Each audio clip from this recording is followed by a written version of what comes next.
Welcome back to Carneades.org. Today we're going to be doing the final video in the series in defense of philosophy. In this video we are going to be looking at the claim, philosophy is not racist. Why would you think philosophy is racist, you might ask? That's why. Now, arguably the most sophisticated critique of philosophy offered in this series is that philosophy is racist. Now this is not in the sense that philosophers advocate racist views, though many famous philosophers have. Take a look at Kant more carefully if you want some frightening ideas about race. But rather that we ignore non-white philosophers and only really study what old white men thought.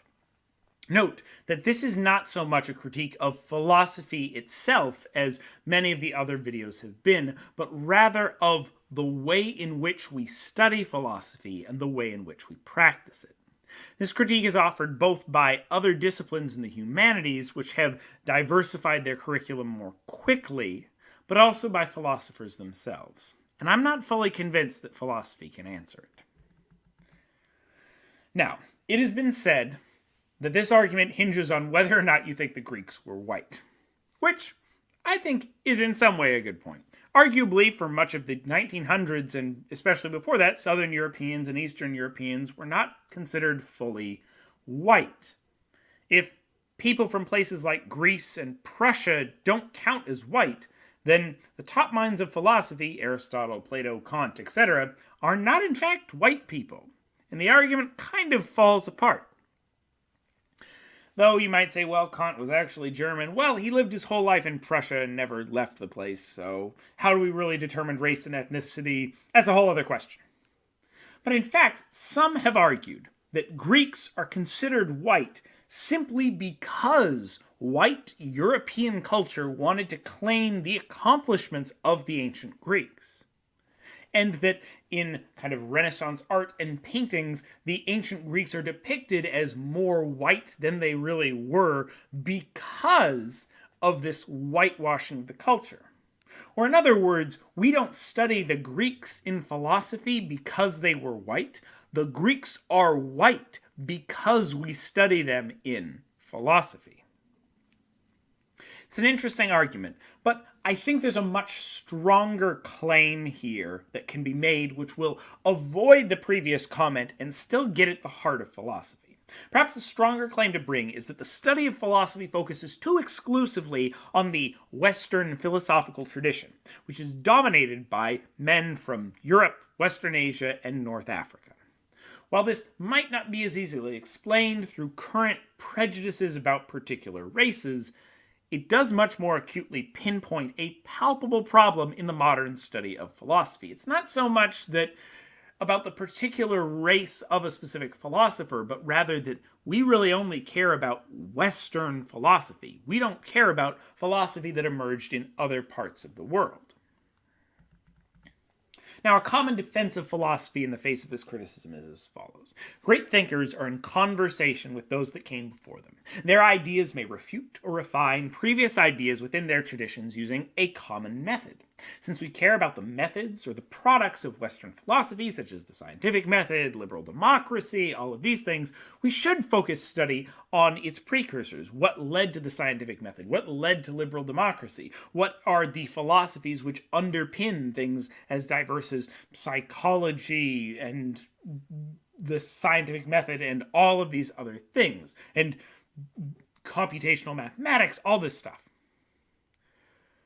Because we care about those products, we should focus on their precursors, or in the words of Alfred North Whitehead, the safest general characterization of the European philosophical tradition is that it consists of a series of footnotes to Plato.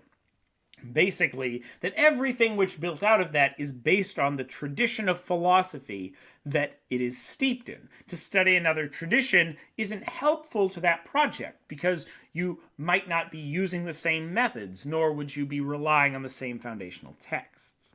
Since philosophers and philosophies which developed around the world might take the Vetus or the Analects instead of the Republic as a starting point and might use different methods, it's sometimes difficult or too difficult to bring them into conversation with each other. And we would really be doing something which is very different by using a different set of methods. This line of thought would argue that we need to keep studying the Western canon as new names are added in the form of current philosophers of color like Jaegwon Kim or Kwame Anthony Appiah, and the history of philosophy will become less focused on white men because we have a more accepting society these days, and what really matters is Western philosophy. But despite maybe different methods or different starting points, common themes and positions do seem to emerge. And it seems any argument that these are so different that they shouldn't meet is merely an argument from ignorance around the fact that most philosophers don't know anything about Indian or Chinese philosophy. Arguments for philosophical skepticism, for example, can be found throughout Indian and Chinese philosophy, and there is a string of literature which argues that Pyrrho got his ideas for skepticism from Buddhist scholars in the East. In fact, even more broadly, some have argued that all of these traditions that are considered kind of Western are actually based in many Eastern traditions, or that there was much more dialogue between the East and the West than traditional Western philosophers might claim. In fact, there is a claim that Greek philosophy and Indian philosophy actually dialogued back and forth much more, and similar positions can be found in each. If you check out Thomas McEvely's book, The Shape of Ancient Thought, it offers a powerful argument for this claim. If this is the case, then the claim that philosophy is in fact racist, not just traditionist, does have a much stronger grounding. Since if we take as true the claim that Buddhist and Hindu philosophies are also in some ways the precursors to the products of Western thought, and they did have influence on the ancient Greeks and on the traditions which stemmed from them, then the only reason that we study the Greeks and not the Buddhists or the Hindus is because of racism. There is a much stronger case here. Now, that is relying on the linchpin of some of these Greek philosophies being based on conversations with the East, which perhaps you don't believe. But I think even if you don't believe it, there's something to be said for the idea that bringing more philosophies into dialogue can't be a bad thing and can only advance our positions. If you follow Mill's ideas on free speech, the reasons for free speech and the reasons for this free and open exchange of ideas is so that the best ones can rise to the top. It seems very prideful to think that even if Western philosophy is great, and even if analytic philosophy is fantastic, that it has all the answers, or that they have discovered all of the good arguments, and that they couldn't in any way be supplemented or expanded by Eastern philosophies.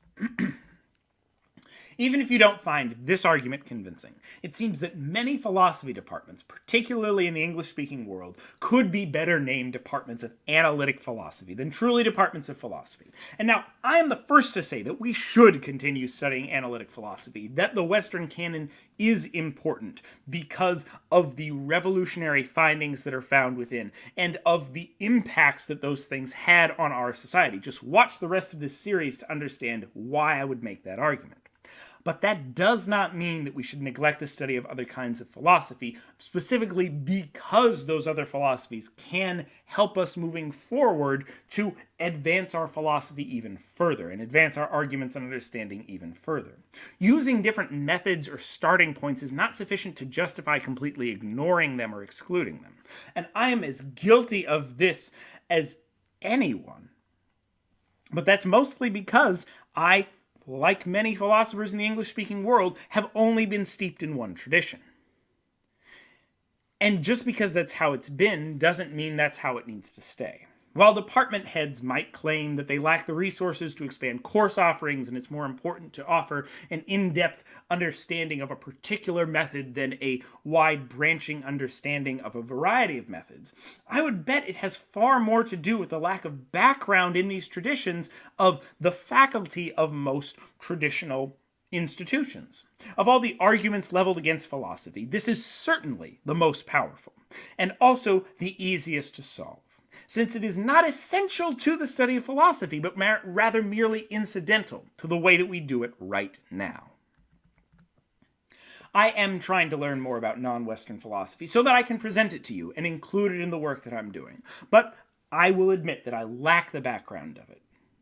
Until then, I ask you, if you're aware of any YouTube channels which legitimately do non-Western philosophy and present arguments from Confucius, Lao Tzu, whoever, tell me in the comments. And I'll not just promote them, I'm willing to do a collaboration with them if they're willing and we're able to set everything up, regardless of their subscriber count. Because I do think that both sides can learn something from an exchange, even if different methods are used, and even if it's difficult. All right? That was Philosophy is Not Racist, though that's a tenuous argument at best. Philosophy's trying to not be racist, but maybe they're not succeeding too well. Watch this video and more here at Carneades.org, and stay skeptical, everybody.